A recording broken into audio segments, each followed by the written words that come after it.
മോൾ ഉറങ്ങിയല്ലേ? ആ, അവൾ അനിതയുടെ കൂടെ കിടന്ന് ഉറങ്ങിപ്പോയതാ.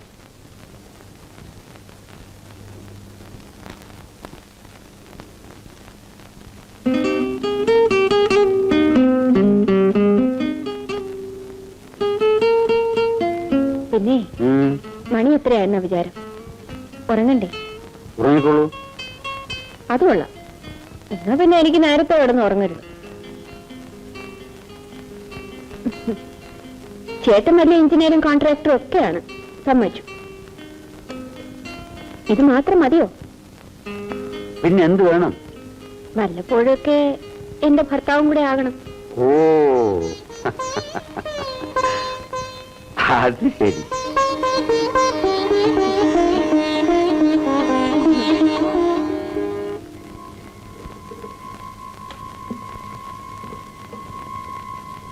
അല്ല, ഇതെന്തൊരു കുടിയാ? ഇങ്ങനെ കുടിച്ചാലോ? ശരീരം നോക്കണ്ടേ? എന്റെ ശരീരത്തിന് കുഴപ്പമൊന്നുമില്ലടി. കുടിക്കണ്ടെന്ന് വെച്ചാൽ ഓരോ പ്രശ്നങ്ങൾ മനസ്സാകെ. ആ ആശുപത്രിയുടെ കോൺട്രാക്ട് എനിക്ക് വലിയ പ്രതീക്ഷയായിരുന്നു. അത് കയ്യിൽ നിന്ന് പോയില്ലേ. അതിനിങ്ങനെ കുടിച്ചാ പോയത് തിരിച്ചു വരുമോ? നീ പോടി.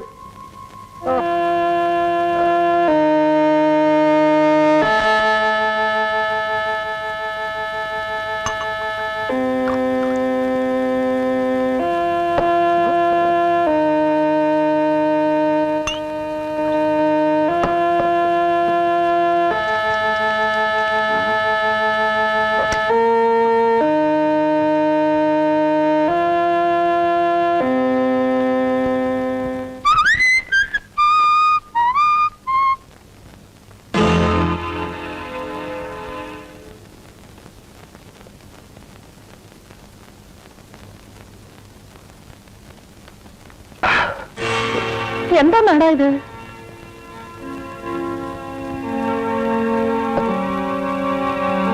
വേണോ? നീ എവിടെയാണ് ഇത്ര നേരം? ഞാനൊരു സിനിമയ്ക്ക് പോയിരുന്നു വെച്ചേ. നിനക്ക് പഠിക്കാനൊന്നുമില്ലല്ലോ, നീ ഇങ്ങനെ കറങ്ങി നടന്നോ.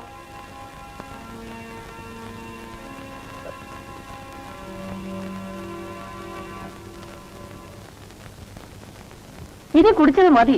ഓഹോ, അത് നീയാണോ തീരുമാനിക്കേണ്ടത്? എപ്പ കുടിക്കണമെന്നും കുടിക്കണ്ടെന്നും എനിക്കറിയാം. എന്ത് നല്ല മുടിയായി പെണ്ണിന്റെ. ഇത്തിരി എണ്ണയൊക്കെ പരത്തിയാൽ എന്ത് ഭംഗിയായിരിക്കും. ഇതാ ചേച്ചി ഇപ്പോഴത്തെ ഫാഷൻ. എനിക്കൊരു ഫോട്ടോ വെച്ച് തരാമോ?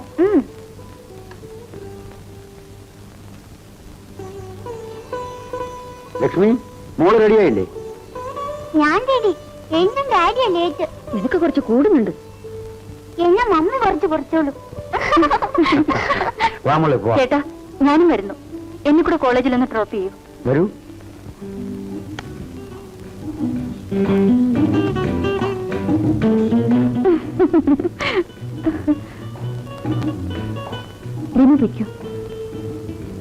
ഞാൻ നിന്നെ കാത്തു നിൽക്കുകയായിരുന്നു. എന്തിനാ? നീ ക്ലാസ് കട്ട് ചെയ്തിട്ട് വാ, നമുക്ക് ഒരിടം വരെ പോകാം. എവിടെയാ? ഇത്തിരി ദൂരെയാണെന്ന് വെച്ചോ, നമുക്ക് കോളേജ് വിടുന്ന സമയത്ത് തിരിച്ചു വരാം. അയ്യോ, എന്റെ തന്നെ ഞാനില്ല. എനിക്ക് പേടിയാ. എന്റെ കൂടെ വരുന്ന എന്തിനാ പേടിക്കുന്നേ? അതല്ല വേണു, കൊച്ചേട്ടൻ പലയിടത്തും ചുറ്റിക്കൊണ്ടിരിക്കുന്ന ആളാ. വല്ലയിടത്തും വെച്ച് കണ്ടാൽ. നിന്റെ കൊച്ചേട്ടനെ ഒന്ന് കയ്യിലെടുക്കാൻ എന്താ പണി? നീ പേടിക്കേണ്ടെന്ന് ആരും കാണില്ലെന്ന്. അയ്യോ വേണ്ട വേണു, ഇനി ഒരു ദിവസമാകാം. ശരി, ഭവതിയുടെ ഇഷ്ടം പോലെ. വാ, ക്ലാസ്സിലെങ്കിലും കയറാം.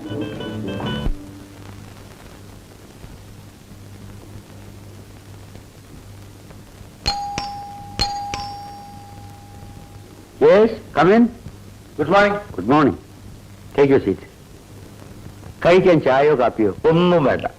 മകന്റെ പഠിത്തമൊക്കെ എങ്ങനെ ഇരിക്കുന്നു? അതങ്ങനെ നടക്കുന്നു. പിന്നെ എന്തൊക്കെയുണ്ട് വിശേഷം? ഒരുപാട് ദിവസം കൊണ്ട് വിചാരിക്കുന്നു മിസ്റ്റർ പ്രഭയെ ഒന്ന് കാണണം. എന്താ വിശേഷിച്ച്? അല്ല, അങ്ങനെയൊന്നുമില്ല. ആശുപത്രിയുടെ കോൺട്രാക്ട് കിട്ടിയെന്ന് പറഞ്ഞു. നല്ലത്. ഇത്രയും കുറഞ്ഞ തുകയ്ക്ക് വർക്കെടുത്തിട്ട് നിങ്ങൾക്കിതെങ്ങനെ മുതലാവുന്നു? എനിക്കതിൽ നഷ്ടമൊന്നുമില്ല. പിന്നെ ആശുപത്രി ഒരു പൊതുസ്ഥാപനമാണല്ലോ, വലിയ ലാഭം പ്രതീക്ഷിച്ചതുമില്ല. എന്നാലും മിസ്റ്റർ പ്രഭയെ, ഞങ്ങൾക്കൊക്കെ ഇവിടെ ജീവിക്കണ്ടേ? എനിക്ക് തോന്നുന്നത് നമ്മൾ തമ്മിൽ ഒരു ധാരണയിലെത്തുക. എനിക്ക് മനസ്സിലായില്ല. നമ്മൾ രണ്ടുപേരും കൊടുക്കുന്ന കൊട്ടേഷൻ പരസ്പരം അറിഞ്ഞുകൊണ്ട് കൊടുക്കുക. നമ്മൾ തമ്മിൽ എന്തിനാ ഇങ്ങനെ ഒരു മത്സരം? ഒരു വർക്ക് നിങ്ങൾക്കും കിട്ടും, ഒന്ന് എനിക്കും കിട്ടും. എനിക്കങ്ങനെ ആരോടൊരു മത്സരവുമില്ല. അല്ല, ഞാൻ ഒന്നുകൊണ്ട് പറഞ്ഞതല്ല, നമ്മൾ തമ്മിൽ ഒരു ധാരണയിൽ എത്തണമെന്ന് പറഞ്ഞത് മാത്രം. അത് വേണ്ട. നമ്മൾ തമ്മിൽ ഇങ്ങനെ തന്നെ അങ്ങ് പോകുന്നതാ നല്ലത്. അല്ല, ഒന്ന് ആലോചിച്ച് നോക്കൂ. ഞാനൊന്ന് പറഞ്ഞതേ ഉള്ളൂ. അപ്പൊ ഞാൻ വരട്ടെ. ശരി.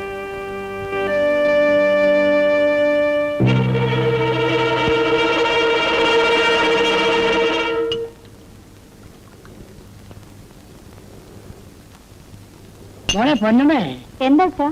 കുളിച്ചേച്ച് വേഗം വരണേ. ശരി. ആ നിൽക്ക്. അച്ഛൻ വിളിച്ചതേ ഇതാ, ഇത് കണ്ടോ? ഈ സാധനം അങ്ങോട്ട് ഏക്കുന്നില്ല, അച്ഛനൊട്ട് തികയത്തുമില്ല. ഒരു 2 രൂപ കൂടെ നീഞ്ഞിട്ടാ.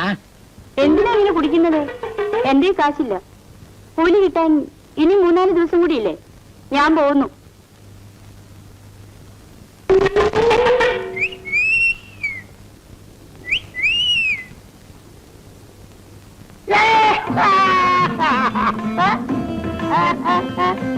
വഴി മാറണം. പൊന്നമ്മേ, എന്റെ ജീവിതം ഒരു മോട്ടോർ വാഹനമാണ്. ഹോൺ അടിക്കാതെ ഞാൻ ആർക്കും വഴിമാറി കൊടുക്കില്ല. നീ ഹോണടി, ഞാൻ വഴിമാറില്ല. താനൊന്ന് മാറുന്നേ, എനിക്ക് കുളിക്കാൻ പോണം. ഈ 2 വീലർ എന്തിനാ എപ്പോഴും സർവീസ് ചെയ്യുന്നത്? നമുക്ക് ഒരു 4 വീലർ ആവുക. മനസ്സിലായില്ലേ? നമുക്ക് കല്യാണം കഴിക്കുന്നത്. അനാവശ്യം പറയുന്നു. ഞാൻ അച്ഛനെ വിളിക്കും. അച്ഛാ, അച്ഛാ. വരമാട്ടേൻ. നിന്റെ അച്ഛൻ ആക്സിൽ ഒടിഞ്ഞ് വീല് പഞ്ചറായി ബാറ്ററി ഡൗൺ ആയി കിടക്കുക. നിങ്ങളെ കൊണ്ട് വലിയ ശല്യമായല്ലോ. മാറണോ? ഞാൻ സ്വയം ഈ സൈഡിൽ പാർക്ക് ചെയ്യണമെന്നാണോ പറയുന്നത്? ഇല്ല, ഞാൻ ഇവിടെ തന്നെ നിൽക്കും. വേണമെങ്കിൽ പൊന്നമ്മ വന്നിട്ടൊരു ആക്സിഡന്റ് ഉണ്ടായിക്കോളൂ. അതെനിക്കൊരു സുഖമാണ്. ഞാൻ ഇവിടുന്ന് മാറില്ല. മാറില്ലേ? പൊന്നമ്മേ, ഞാൻ പറയുന്നൊന്ന് കേൾക്ക് പൊന്നമ്മേ. നീ ഇനിയും ഇങ്ങനെ 2 വീലറായിട്ട് നടന്നാ മതിയോ? ബാലൻസ് തെറ്റി അപകടം സംഭവിച്ച് വർക്ക്ഷോപ്പ് കയറ്റേണ്ടി വരും. അങ്ങോട്ട് മാറി നിൽക്കണോ? അയ്യോ,